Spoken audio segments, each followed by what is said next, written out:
Ahoy toy, welcome to Transfixed, the channel that would wipe out your fear of customizing. Today we're going to take a quick look at this wipeout figure, custom that I made out of the Tailgate figure from Power of the Primes? Yeah.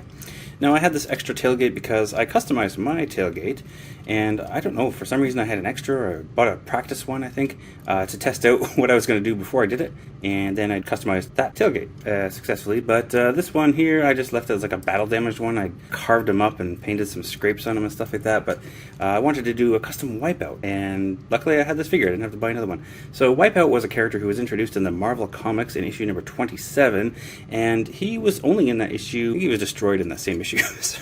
So the deal was, in the comic book he appeared in like a black version of Tailgate. TFWiki's hypothesis is that the artist was given some toys to base these characters on. He did not knowing what wipeout should look like, just used the Tailgate toy. Although he did make a few later little cameo appearances in the IDW comics, but being so obscure, that made him ripe for me to make one, because obscure characters are my jam. I just had to have a figure of wipeout. What I originally wanted to do was do an actual G1 Windcharger or Tailgate figure, but all I could find was stuff that was in really good shape, which I didn't want to customize because it felt wrong, or it was too expensive for one in poor condition. There was one created by Takara. He was a repaint of Windcharger in 2012. It came in a 2-pack with Windcharger, but at the time I already had Windcharger and I didn't know who Wipeout was. I hadn't read the comics at that point, so now I have, and yeah, now I want it. This is actually an awesome figure, especially considering it's from the movie line. I just don't want to use that one because it's not G1. There was also this little Titan Master named Necro, who was based on a Wipeout's appearance, which came with Triptychon. So he has been done before, but not quite the way he looked. So I had to paint this tailgate from white into black, which was not easy, but well, spray paint made it easy. I just popped him apart. Luckily he's ball joints in here, so you can easily pop these arms off, and same with the legs, and just mask off the parts that you don't want to be black, and away you go. Yeah, so some tape on the windshield and whatnot. Now this isn't exactly the colors he appears in the comic book, but I didn't want to buy new paint for this, and it was close enough, so I kind of liked how it looked, actually. I did buy some blue paint, but I used it for the windshields here, so kind of like a denim blue that I used for that.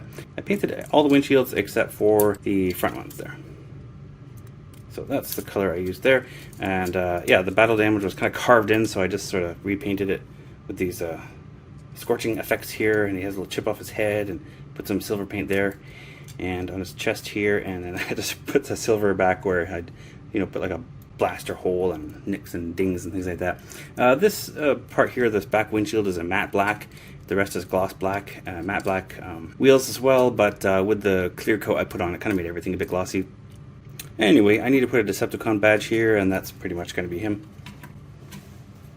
This is the tailgate I was talking about, by the way. I basically just had to get some paint to match the body color and cover up this silver part, because I wanted the chest to be just the regular G1 style going across, not the silver on the lower part of the chest there, and stuck an Autobot badge on him after I carved away a bit of the texture there. So that's my version of Wipeout. I'm not going to transform him because all the paint's going to scratch off, but and this might be my last video of 2022. So if it is, I'll see you next year.